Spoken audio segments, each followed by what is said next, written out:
Bonjour à toutes, bonjour à tous et bienvenue dans cette nouvelle vidéo. Aujourd'hui une vidéo un peu plus courte, un peu différente sur le pouvoir d'Albert. Qui est Albert? Quel est son pouvoir?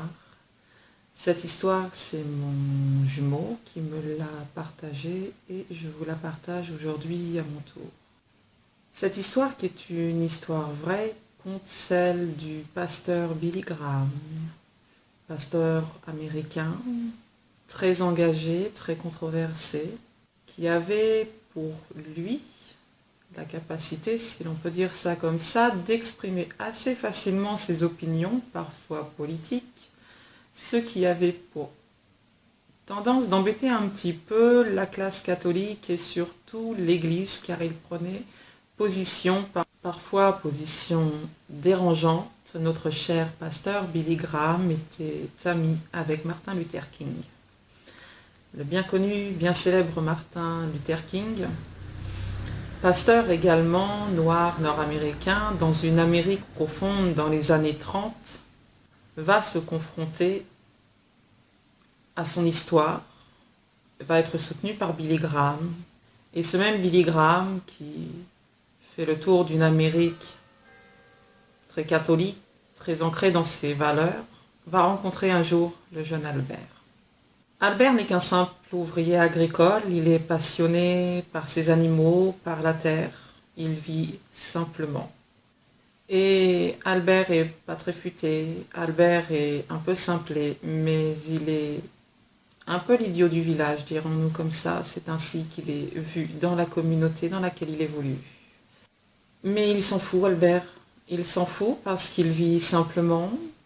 Les gens le taquinent, pas méchamment, le bousculent parfois, pas méchamment non plus.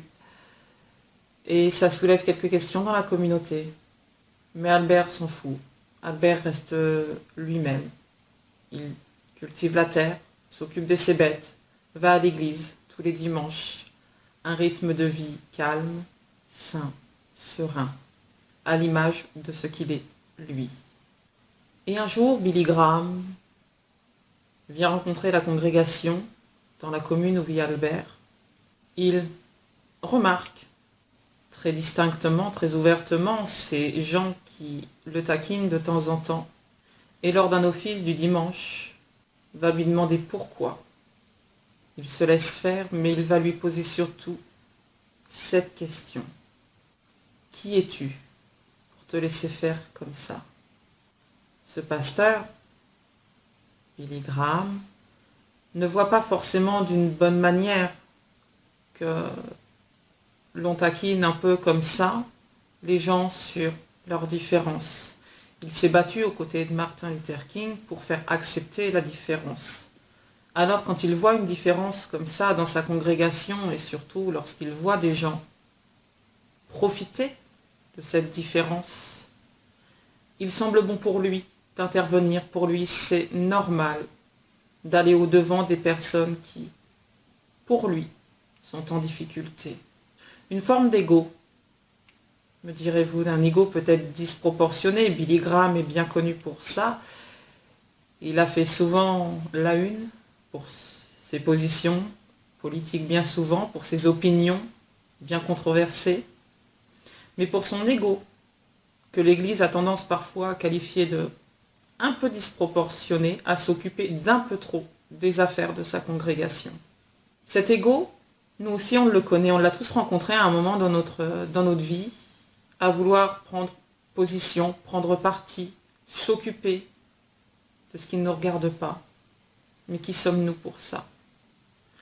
Qui sommes-nous pour nous occuper des affaires des autres, prendre parti, dire ce qui nous semble juste?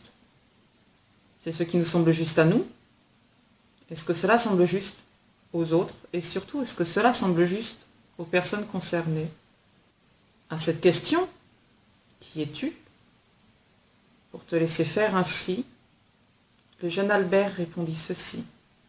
Just as I am. Je suis juste moi. Albert ne voyait pas de méchanceté là-dedans. Il ne voyait rien de néfaste, rien d'intrigant. C'était juste de la camaraderie. des gens qui s'amusaient un petit peu ouvertement de sa différence, qui le taquinaient, mais ça ne le gênait pas outre mesure, ça ne le gênait pas plus que ça. Par contre, la congrégation, ça l'a gêné. Mon jumeau m'a raconté cette histoire à un moment bien particulier de notre parcours, à un moment où l'ego a parfois pris le dessus. Un jour, il est venu me voir en me disant « j'ai besoin de toi ». C'est assez rare chez lui de demander de l'aide. C'est pas quelque chose qu'il faisait naturellement. Et il m'explique qu'il a ce souhait de vouloir faire avancer sa tierce. L'objectif était simple. Nous étions censés ne plus être en contact. Il va me demander de lui envoyer un message simple, anodin. Alors je vais le faire. Il est toute la semaine avec sa tierce. Avec ce désir en lui de vouloir la faire évoluer, de vouloir la rassurer quelque part sur son extrême jalousie, son manque de confiance en elle. Alors je ne vais même pas lui envoyer un message, je vais lui en envoyer 5. Un par jour, dirions-nous. J'étais à l'époque en train de préparer des images que vous avez pu voir à plusieurs reprises sur Instagram, des images qui ont servi pour le blog. Je vais simplement lui envoyer une image par jour. Juste une, sans un mot, sans explication, sans rien. Il ne me répondra pas, bien entendu, je n'attends pas de retour là-dessus. Je sais simplement que c'est fait pour la faire travailler elle, pour l'amener à un raisonnement. Et je n'ai pas, dans mon cheminement, à avoir de retour. J'ai juste un ami qui, à un moment donné, semble avoir besoin de moi. Peut-être égotype, je ne sais pas. Peut-être mal agir, je ne sais pas. À l'époque, ça semblait bon et nécessaire, on va dire, à mon jumeau de me demander ce service. Ce service, je l'ai fait, je ne me suis pas posé de questions, c'est mon jumeau. Il a besoin de moi, je l'aide. Il m'a rendu service à plusieurs reprises. Je l'ai donc fait. Quelques temps plus tard, quelques jours plus tard, bien évidemment, malheureusement pour lui, je dirais, cela n'a pas fonctionné, cela n'a pas eu les répercussions qu'il aurait souhaité que ça ait. Cela a été plus négatif qu'autre chose, cela n'a pas fait avancer les choses.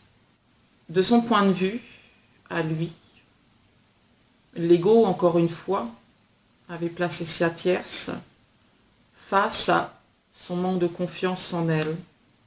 Mais ce qui le gênait plus, c'était le manque de confiance finalement qu'il lui ressentait face à son rapport avec elle. Mais vous, dans une situation pareille, lorsque quelqu'un prend position pour vous, comment réagissez-vous? Si un ami était venu vous dire, vous demander de l'aider à faire travailler une personne sur sa jalousie, qui est un problème extrêmement délicat, sur son manque de confiance en elle, qui est parfois encore plus délicat que la jalousie, l'auriez-vous fait? Auriez-vous accepté d'apporter votre aide, votre soutien, en connaissance de cause, en sachant que là, vous risquiez quand même d'être un peu Billy Graham, beaucoup plus qu'Albert. Parce que là, on se place comme Billy Graham, on réagit de notre façon, de notre ressenti, notre ego nous fait ressentir notre besoin de faire accepter aux autres notre propre jugement de valeur. Qui sommes-nous pour ça? Sommes-nous tous des Billy Graham? Ou préférons-nous plutôt être comme Albert? La question n'est pas simple, elle ne sera pour certains probablement jamais tranchée. L'ego est une grande partie de nous-mêmes. Soyons fous, pour une fois, acceptons d'être comme Albert, remettons-nous en question, remettons en question notre propre vision des choses et acceptons pour une fois que ce qui est parfois juste pour les autres, peut être injuste pour nous. Ce qui est injuste pour nous peut également être juste pour les autres. Là, c'est notre ego qui parle. Restons donc comme Albert, dans l'amour, dans le maintien de la bonne énergie. Acceptons les gens comme ils sont. Est-ce qu'on doit les faire travailler? Je pense que à chaque étape de notre vie, nous avons des situations qui nous amènent plus ou moins à les faire travailler sur eux-mêmes. Mais c'est une bonne chose. Si nous pouvons tous, si nous sommes tous quelque part, comme Billy Graham, avons-nous en nous cette capacité d'être comme Albert? Sur cette question, je vous laisse avec cette même réflexion que lui. Finalement, qui suis-je pour vous parler de cela? Pour mettre en évidence un point d'ego qui semble assez disproportionné chez certains d'entre nous, je vous dirai comme Albert, just as I am. Je suis juste moi. Merci à vous de m'avoir suivi, merci à vous de m'avoir écouté dans cette courte vidéo. Ciao, bye bye, belles âmes.